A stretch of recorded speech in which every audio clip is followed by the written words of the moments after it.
আমাদের মেডিটেশন ভীষণ ইম্পর্ট্যান্ট।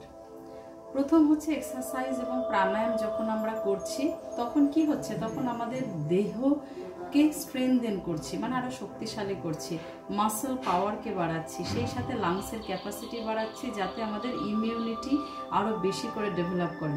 কিন্তু মেডিটেশন আপনার মনকে শান্ত রাখার জন্য, উইল পাওয়ারকে ডেভেলপ করার জন্য ভীষণ ইম্পর্ট্যান্ট।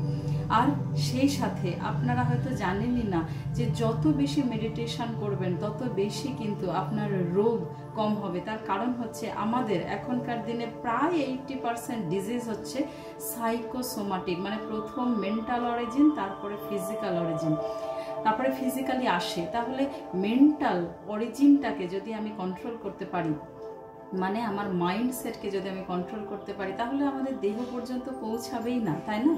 তাহলে মেডিটেশন যখন করবেন কিছু টেকনিক আছে। প্রথমত হলো যে আপনি এক্সারসাইজ করছেন, তারপরে হঠাৎ করে মেডিটেশনে বসে গেলেন, আসবে না। আপনার কাম অ্যান্ড কোয়াইট কন্ডিশন দেহের আসবে না, মনেরও আসবে না। তাই হঠাৎ করে মেডিটেশনে বসা যায় না, বা যে কোনো একটা সময়, মানে ধরুন আপনি অফিসে আছেন, বাড়িতে ফিরলেন, বসে গেলেন মেডিটেশনে, বসতে পারবেন, কিন্তু তার আগে কয়েকটা টেকনিক আছে যেগুলো করলে মেডিটেশন আরও বেশি ডিপলি করা যায় এবং তার যে প্রভাব দেহের ভিতরে সেটা আরও বেশি করে পড়ে। কি সেটা? প্রথম হলো যে মেরুদণ্ড সোজা থাকবে, এটা সব সময়ের জন্য। মেরুদণ্ডকে সব সময় সোজা রাখবেন ডিউরিং মেডিটেশন, আর হাতটা রিল্যাক্স কন্ডিশনে থাকবে, মানে এরকম নয়, রিল্যাক্স কন্ডিশন। হাতের পাম উপরের দিকে থাকবে ফেস করা, আর মেরুদণ্ড সোজা, চোখটা বন্ধ রাখবেন। প্রথমে 3 বার ডিপ শ্বাস নিয়ে নেবেন, শ্বাস নেবেন আর কমপ্লিট এক্সেল করবেন, মানে লম্বা শ্বাস নেবেন আর ধীরে ধীরে শ্বাসটাকে ছাড়বেন 3 বার, অ্যাটলিস্ট 3 বার। আর যাদের ক্ষেত্রে 3 বারেও নিজেকে একবার আইডেন্টিফাই করুন, অ্যানালিসিস করুন যে 3 বারে আপনার মনের কতটুকু শান্ত হয়েছে। তো সেটা যদি দেখেন যে না আমার আরও কয়েকবার করা দরকার, তাহলে ডেফিনেটলি করবেন।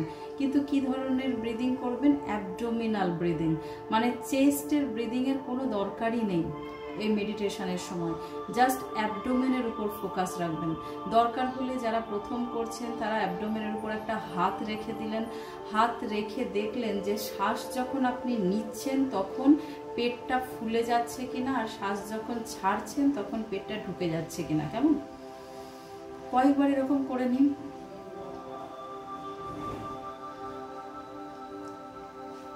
কয়েকবার যখন আপনি করবেন অভ্যেস হয়ে যাবে। এইবার চোখটা বন্ধ করে লম্বা শ্বাস নিন, পেট ফুলিয়ে নেবেন, আবার শ্বাসটাকে ছাড়ুন।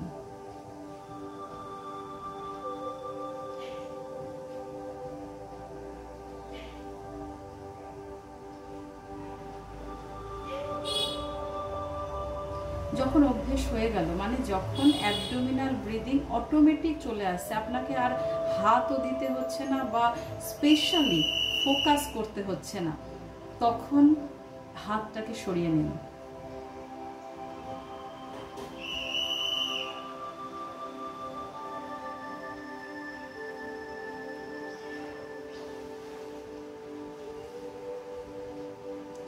এইবার বুঝতে পেরে গেলেন যে অ্যাবডোমিনাল ব্রিদিং পুরোপুরি স্টার্টেড, তখন শ্বাসের দিকে নজর দিন, মানে শ্বাস ঢুকছে, শ্বাস বেরোচ্ছে। লম্বা শ্বাস নেবেন,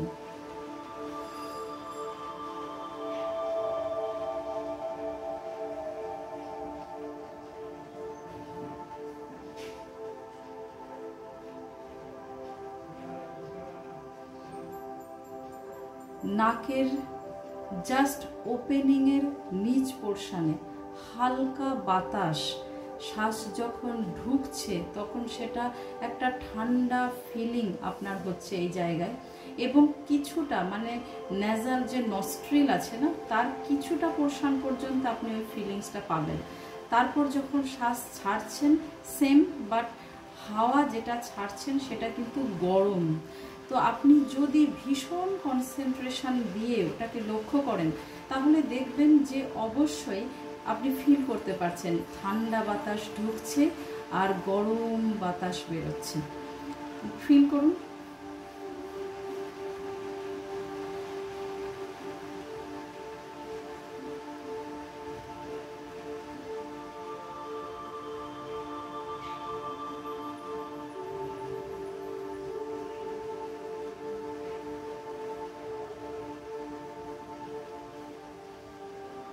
যখন ফিল করতে পারছেন তখন বুঝবেন যে আপনার ফোকাস বা কনসেন্ট্রেশন 100% হয়েছে। কিন্তু যখন কেউ ফিল করতে পারছেন না তখন বুঝবেন যে এখনও 100% আপনি কনসেন্ট্রেট করতে পারেননি।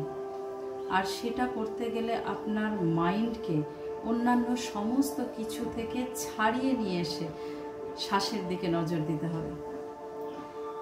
আরেকটা কথা বলে রাখি, যারা আজকে প্রথম করছেন আমার সাথে বা কয়েকদিন হয়তো শুরু করেছেন, তাদের ক্ষেত্রে কনসেন্ট্রেশন শুধু নয়, নিজের চিন্তা ভাবনাগুলো, সারা দিনের কাজকর্ম, অফিসের কাজ থাকলে বস কি বলেছে, কলিগসরা কি বলেছে, বা কে আপনাকে অপমান করেছে, বাড়ির লোকের সাথে ঝগড়া হয়েছে কিনা, এই নিয়ে বারবার অন্যদিকে চিন্তা চলে যাবে। মানে একবার এটা একবার ওটা এরকম চিন্তা, জোর করে ওই চিন্তাকে আটকাবেন না। প্রথমেই চিন্তা করবেন না যে আমাকে আনাই যাবে না চিন্তা। এটা যত করবেন তত বেশি চিন্তা আপনাকে ঘিরে ধরবে। তাহলে কি করতে হবে? চিন্তা আসবে, যখন আসবে তাকে আসতে দিন। আসার পর যখন আপনার মন শান্ত হয়ে গেল ওই চিন্তাটা নিয়ে, বা কয়েক সেকেন্ড আপনি চিন্তাটার সাথে কাটালেন, তারপর মনে আপনি বলবেন যে আমাকে শ্বাসের দিকে নজর দিতে হবে, তুমি চলে যাও, বা চিন্তাটাকে তাড়িয়ে দেবেন, শ্বাসের দিকে নজর দেবেন। এইভাবে প্রতিটা চিন্তা, হয়তো সেকেন্ডের মধ্যে একটা দুটো চিন্তা আসতেই থাকবে, সেটাকে আপনি তাড়াতে থাকবেন আর শ্বাসের দিকে নজর দেবেন। এইভাবে অ্যাটলিস্ট 10 দিন যখন প্র্যাকটিস হয়ে যাবে তখন দেখবেন আপনার চিন্তা আসার পরিমাণ কমে গেছে, আর আপনি কনসেন্ট্রেশন আরও বেশি করে, মানে ফোকাস আরও বেশি করে করতে পারছেন। আরও যত দিন যাবে তত দেখবেন যে প্রথমে বসেই আপনি শ্বাসের দিকে ফোকাস করতে পারছেন। তাই এটা ভীষণ ইম্পর্টেন্ট রেগুলার করা। আরেকবার চলুন আমি কয়েক মিনিট করি, নিজেরা বাড়িতে প্র্যাকটিস করবেন। শ্বাস নিন, অ্যাবডোমিনাল ব্রিদিং, শ্বাস ছাড়ুন,